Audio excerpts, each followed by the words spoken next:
বিশ্বকাপে দুর্দান্ত পারফরম্যান্সের পর থেকেই তাকে নিয়ে শুরু হয়েছিল জোর ট্রান্সফার লড়াই। ইউরোপ, উত্তর আমেরিকা, দক্ষিণ আমেরিকার একাধিক ক্লাবের আগ্রহের কেন্দ্রে ছিলেন এই অভিজ্ঞ গোলরক্ষক। অবশেষে তার নতুন গন্তব্য প্রায় চূড়ান্ত।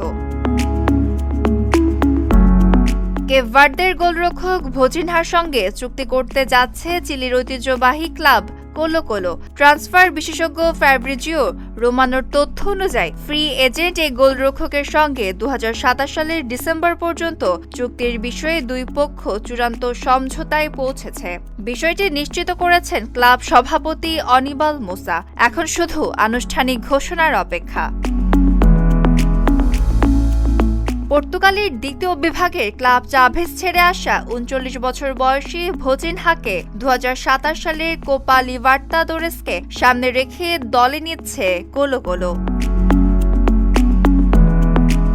উত্তর আমেরিকা বিশ্বকাপে উরুগুয়ে, স্পেন এবং শেষ 32-এ আর্জেন্টিনার বিপক্ষে দুর্দান্ত সব সেভ করে আলোচনায় আসেন তিনি। ইন্টার মায়ামি সহ একাধিক ক্লাবের প্রস্তাব থাকলেও শেষ পর্যন্ত চিলি ক্লাবটিকেই বেছে নিয়েছেন ভোজিনহা।